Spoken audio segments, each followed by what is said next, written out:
নমস্কার বন্ধুরা, মৌসুমি kitchen and ব্লগে আপনাদের সবাইকে স্বাগত। আজ আমি শেয়ার করতে চলেছি হিন্দু মতে কিভাবে বিবাহ হয়। বিবাহ শব্দটির আক্ষরিক অর্থ হলো বিশেষভাবে বহন করা। হিন্দু বিবাহে শুধু দুই শরীর এক হয় না, বরং পবিত্র অগ্নির সামনে তারা যে 7টি প্রতিজ্ঞা করে তা তাদের দুজনকে 7 জন্মর জন্য এক করে দেয়। হাতের ওপর হাত রেখে অনেক মন্ত্র বলে মালা বদল, সিঁদুরদান সহ নানা রকম নিয়ম পালন করার পর বিয়ে সম্পন্ন হয়। তো চলুন জেনে নিন কিভাবে হিন্দু মতে বিবাহ সম্পন্ন হয়। লাভ ম্যারেজ হোক বা অ্যারেঞ্জ ম্যারেজ, দুই ক্ষেত্রেই প্রথমে পাকা দেখা হয়। আর পাকা দেখার দিন নির্দিষ্ট একটি দিন ঠিক হয়, বিয়ের দিন। বিয়ের দিন ঠিক হয়ে গেলে শুরু হয়ে যায় বিয়ের কেনাকাটা। বিয়ের ঠিক আগের দিন ছেলের বাড়িতে বা মেয়ের বাড়িতে আইবুড়ো ভাত খাওয়ানো হয়। বিভিন্ন নানা পদের ব্যবস্থা করা হয়, বিভিন্ন রকম খাবার খাওয়ানো হয়। আর ওই দিন মেয়েকে শাঁখা পলাও পরানো হয়। এরপর শুরু হয় সঙ্গীতের অনুষ্ঠান। সেখানে মেয়েকে মেহেন্দি পরানো হয়, কেক কাটিং হয়, সবাই মিলে একটু আনন্দ করা হয়।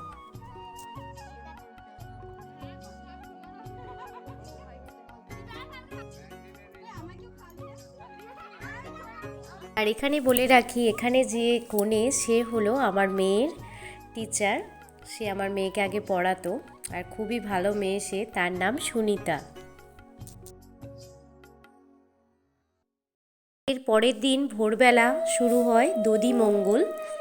এই সময় দই চিড়ে খাওয়ানো হয়। এর দিন জল সইতে যাওয়া দধিমঙ্গল সহ পূর্বপুরুষদের উদ্দেশ্যে এক পূজা করা হয়, যে পূজায় হবু বরকনের জন্য পূর্বপুরুষের কাছ থেকে আশীর্বাদ নেওয়া হয়। এটি বৃদ্ধির পূজা বা নানিমুখ নামে পরিচিত। এরপরই শুরু হয় গায়ে হলুদ।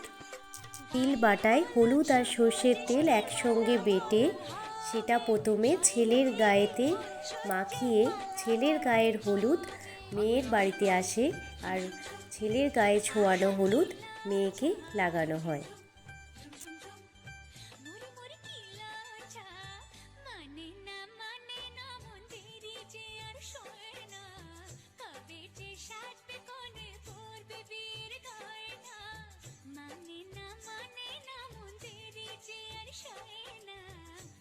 দধিমঙ্গল, গায়ে হলুদ, জল সইতে যাওয়া, এই রীতিনীতিগুলো হয়ে গেলে কনে সাজতে শুরু করে।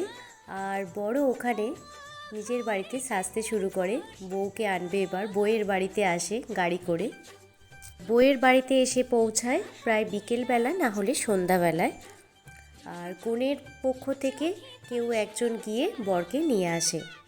এবারে একেবারে বিয়ের সময় সাজনাতলাতে দেখা হবে বর বউয়ের। চলুন আপনারা দেখতে থাকুন। যিনি কন্যা সম্প্রদান করবেন তিনি আর এক পুরোহিত আগে থেকেই একটা পূজা করতে থাকেন পুরোহিতের সঙ্গে। আর এইটাই শুভদৃষ্টির আগে 7 পাক। এরপর সাজনাতলাতে হয় শুভদৃষ্টি। এছাড়াও সাজনাতলাতে এই সময় নাপিতের ছড়া কাটানো, ফুল শোকানো, মালা বদল, এইসব রীতিনীতিগুলো হয়।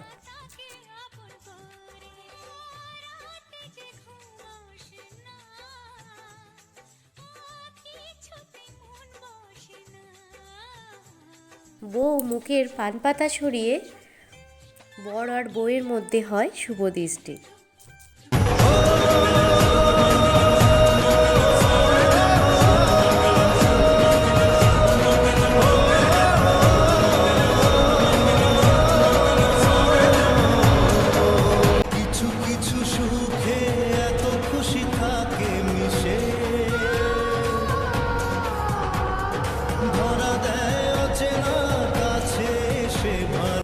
শুভদৃষ্টির পর হয় মালা বদল। একে অপরকে মালা পরিয়ে দেয় আর 7 জন্মের জন্য এক হয়ে যায়।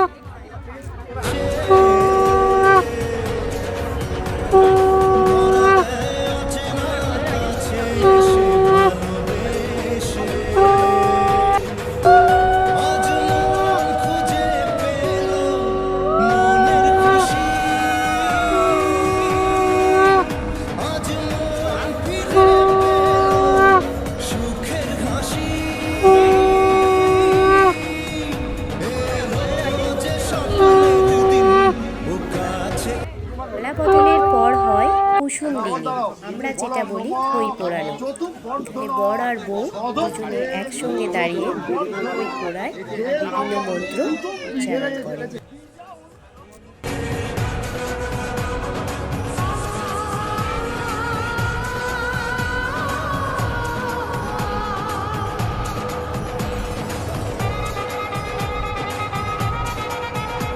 সব শেষে হয় সিঁদুর দান, আর একটা মেয়ে একটা নতুন রূপে পায় তার স্বামীর কাছ থেকে, আর তার জীবনটা অনেকটাই চেঞ্জ হয়ে যায় সেই সময়।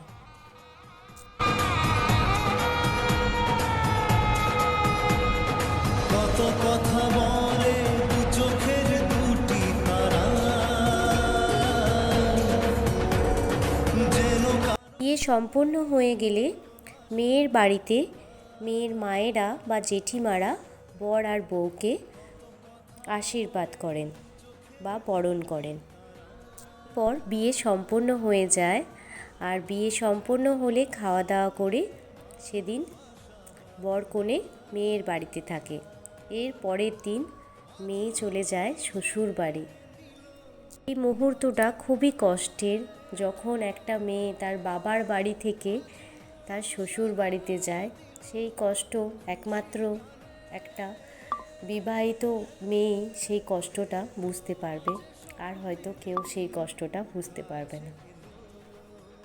এরপর মেয়ের পক্ষ তত্ত্ব নিয়ে যায় ছেলের বাড়ি।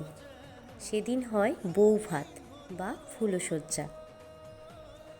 আর এটা হচ্ছে আমার মেয়ের দিদিমণির শ্বশুর বাড়ি, মানে সুনিতার শ্বশুর বাড়ি। সেখানেই সবাই প্রবেশ করছে।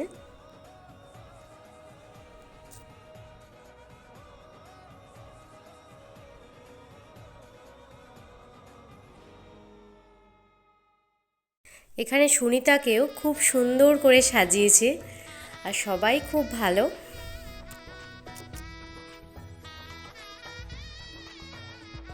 পর কনে যাত্রীরা দেখুন বরের সঙ্গে ডান্স করছে, সেটাও আজ আপনাদের সাথে শেয়ার করছি।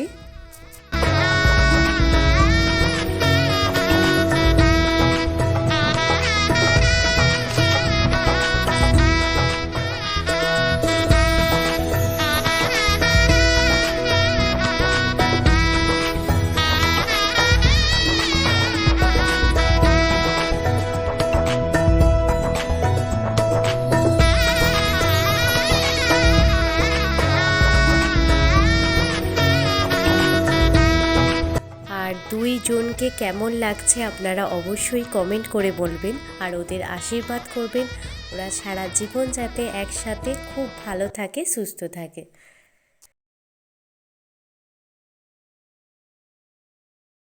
পর সব অনুষ্ঠান শেষ হয়ে গেলে রাতের বেলায় বর তার কনেকে, মানে হাজবেন্ড তার ওয়াইফকে একটা গিফট দেয়।